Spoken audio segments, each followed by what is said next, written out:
ಯಾವಾಗ first phase voting ಕಮ್ಮಿ ಆಗುತ್ತೋ ಅವಾಗ ಅವರಿಗೆ ಎಲ್ಲೋ ಒಂದು ಜಾಗದಲ್ಲಿ ಒಂದು ಭಯ, ಅಲ್ಲಿಯೇ ಅವ್ರಿಗೆ ತೊಂದರೆ ಬರಬಹುದು ಅನ್ನೋದು. ಇದನ್ನ ನಾವು ಲೋಕಸಭಾ ಚುನಾವಣೆಯಲ್ಲಿ ಕೂಡ ನೋಡಿದ್ವಿ.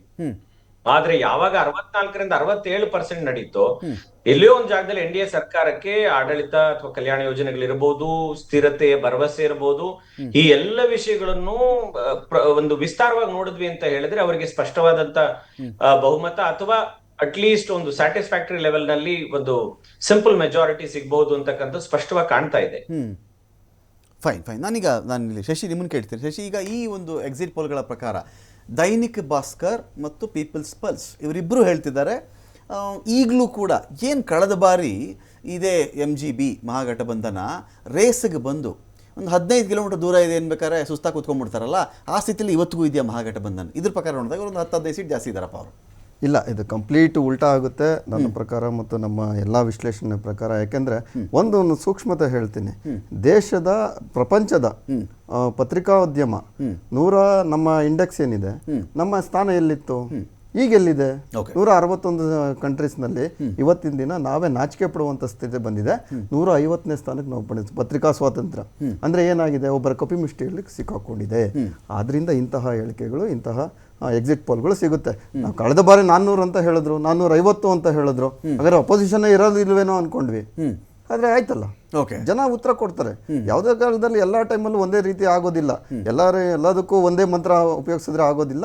ಅದರ ರೀತಿಯಲ್ಲಿ ಈಗಾಗಲೇ ಬಿಹಾರದಲ್ಲಿ ಹಾಗಂತ ಅಭಿವೃದ್ಧಿನೇ ಎಲ್ಲ ಇದಾದ್ರೆ 11ರಿಂದ 15 ಬ್ರಿಡ್ಜ್ಗಳು ಹಾಕಿಬಿದ್ವು.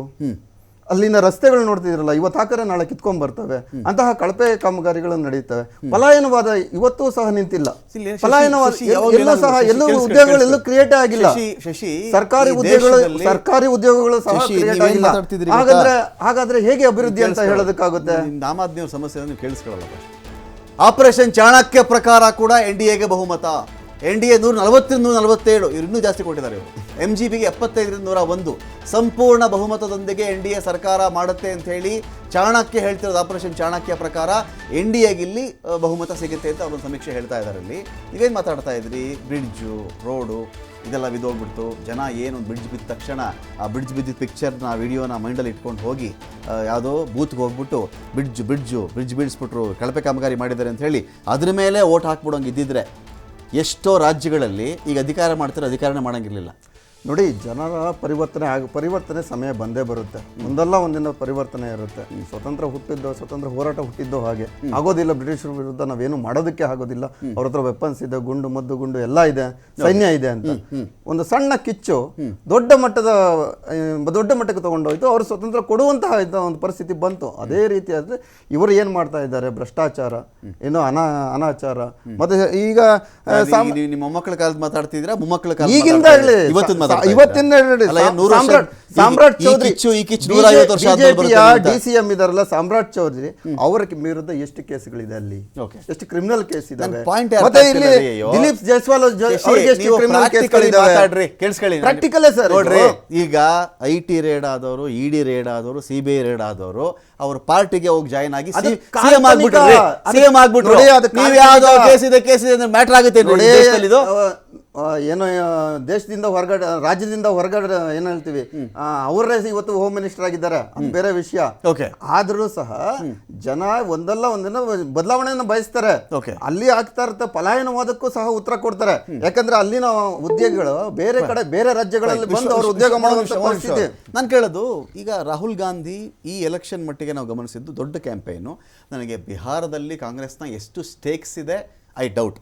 ದೊಡ್ಡ ಮಟ್ಟದ ಸ್ಟೇಕ್ಸ್ ಇಟ್ಕೊಂಡ್ಬಿಟ್ಟಿದ್ದಾರೆ ಕಾಂಗ್ರೆಸ್ನವ್ರು ಬಿಹಾರದಲ್ಲಿ, ಐ ಡೌಟ್. ಆದರೆ ಜೊತೆ ಕೈ ಜೋಡಿಸೋದು ಯಾರ ಜೊತೆ ಅಂತ ಹೇಳಿದ್ರೆ RJD ಜೊತೆಯಲ್ಲಿ ತೇಜಸ್ವಿ ಯಾದವ್ ಜೊತೆ ಕೈ ಜೋಡಿಸ್ತಿರೋದು.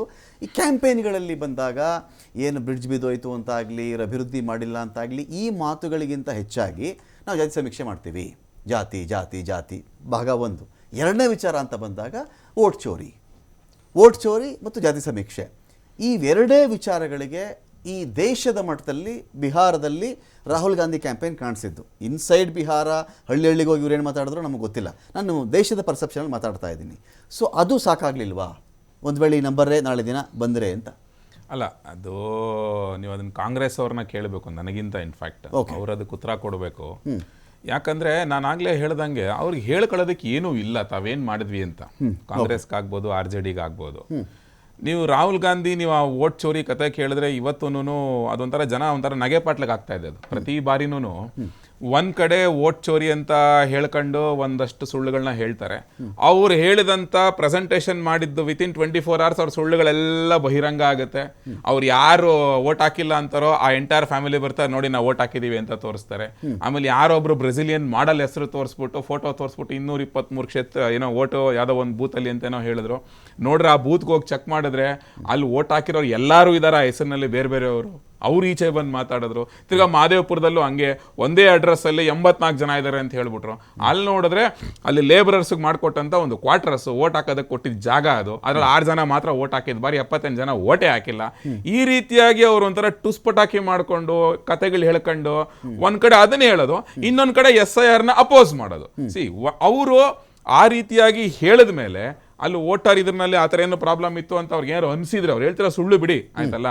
ಹಾಗಾದ್ರೆ SIR ನೇನಕ್ಕೆ ವಿರೋಧ ಮಾಡ್ತಾ ಇದಾರೆ ಅವರು? ಈ ರೀತಿಯಾದಂತ ಒಂದು ಕನ್ಫ್ಯೂಷನ್